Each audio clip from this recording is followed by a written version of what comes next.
Welcome on DMEND TV. This is Documentary Session. What is behind the Egyptian mummies? The methods of embalming, or treating the dead body, that the ancient Egyptians used is called mummification. Using special processes, the Egyptians removed all moisture from the body, leaving only a dried form that would not easily decay. It was important in their religion to preserve the dead body in as lifelike a manner as possible. So successful were they that today we can view the mummified body of an Egyptian and have a good idea of what he or she looked like in life, 3,000 years ago. Mummification was practiced throughout most of early Egyptian history. The earliest mummies from prehistoric times probably were accidental. By chance, dry sand and air, since Egypt has almost no measurable rainfall, preserved some bodies buried in shallow pits dug into the sand. About 2,600 years before Christ, during the 4th and 5th dynasties, Egyptians probably began to mummify the dead intentionally. The practice continued and developed for well over 2,000 years, into the Roman period year of 30 to 364 before Christ. Within any one period the quality of the mummification varied, depending on the price paid for it. The best prepared and preserved mummies are from the 18th through the 20th dynasties of the New Kingdom and include those of Tutankhamun and other well-known pharaohs. It is the general process of this period that shall be described here. How the process was. The mummification process took 70 days. Special priests worked as embalmers, treating and wrapping the body. Beyond knowing the correct rituals and prayers to be performed at various stages, the priests also needed a detailed knowledge of human anatomy. The first step in the process was the removal of all internal parts that might decay rapidly. The brain was removed by carefully inserting special hooked instruments up through the nostrils in order to pull out bits of brain tissue. It was a delicate operation, one which could easily disfigure the face. The embalmers then removed the organs of the abdomen and chest through a cut usually made on the left side of the abdomen. They left only the heart in place, believing it to be the center of a person's being and intelligence. The other organs were preserved separately, with the stomach, liver, lungs, and intestines placed in special boxes or jars today called canopic jars. These were buried with the mummy. In later mummies, the organs were treated, wrapped, and replaced within the body. Even so, unused canopic jars continued to be part of the burial ritual. The embalmers next removed all moisture from the body. This they did by covering the body with natron, a type of salt which has great drying properties, and by placing additional natron packets inside the body. When the body had dried out completely, embalmers removed the internal packets and lightly washed the natron off the body. The result was a very dried out but recognizable human form. To make the mummy seem even more lifelike, sunken areas of the body were filled out with linen and other materials and false eyes were added. Next the wrapping began. Each mummy needed hundreds of yards of linen. The priests carefully wound the long strips of linen around the body, sometimes even wrapping each finger and toe separately before wrapping the entire hand or foot. In order to protect the dead from mishap, amulets were placed among the wrappings and prayers and magical words written on some of the linen strips. Often the priests placed a mask of the person's face between the layers of head bandages. At several stages the form was coated with warm resin and the wrapping resumed once again.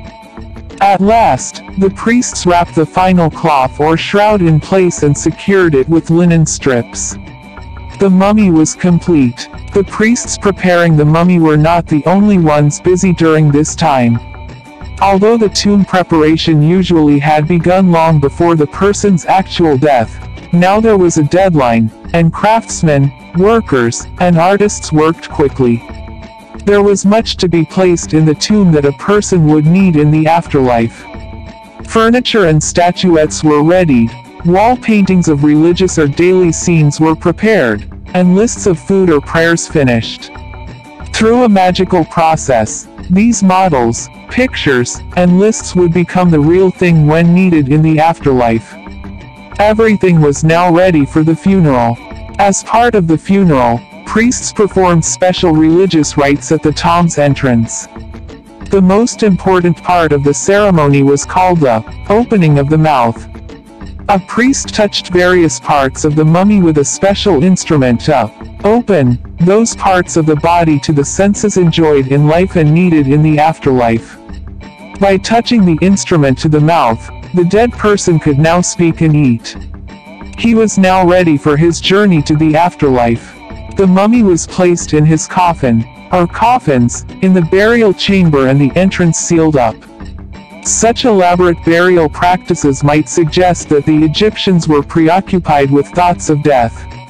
On the contrary, they began early to make plans for their death because of their great love of life. They could think of no life better than the present, and they wanted to be sure it would continue after death. But why preserve the body?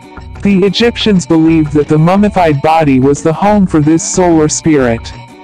If the body was destroyed, the spirit might be lost. The idea of spirit was complex, involving really three spirits: the Ka, Ba, and Ak. The Ka, a double of the person, would remain in the tomb and needed the offerings and objects there. The Ba, or soul, was free to fly out of the tomb and return to it.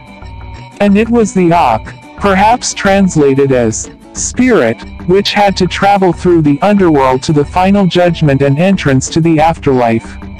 To the Egyptian, all three were essential. Who was mummified?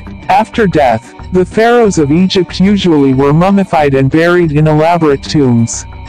Members of the nobility and officials also often received the same treatment, and occasionally, common people. However, the process was an expensive one, beyond the means of many. For religious reasons, some animals were also mummified. The sacred bulls from the early dynasties had their own cemetery at Saqqara. Baboons, cats, birds, and crocodiles, which also had great religious significance, were sometimes mummified, especially in the later dynasties. The field of mummies today convey this. Ancient writers, modern scientists, and the mummies themselves all help us better understand the Egyptian mummification process and the culture in which it existed.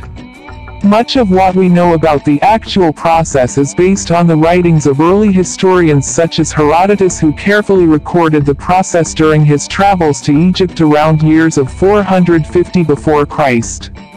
Present-day archaeologists and other specialists are adding to this knowledge. The development of X-rays now makes it possible to X-ray mummies without destroying the elaborate outer wrappings. By studying the X-rays or performing autopsies on unwrapped bodies, experts are learning more about diseases suffered by the Egyptians and their medical treatment. A better idea of average height and lifespan comes from studying the bones. By learning their age at death, the order and dates of the Egyptian kings becomes a little clearer. Even ties of kinship in the royal line can be suggested by the striking similarities or dissimilarities in the skulls of pharaohs that followed one another.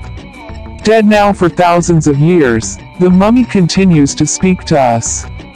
Ooh wahoo! Thank you for watching the video. Remember to hit subscribe button to get updated on documentary. And this is D-Men TV. Together we learn and enjoying.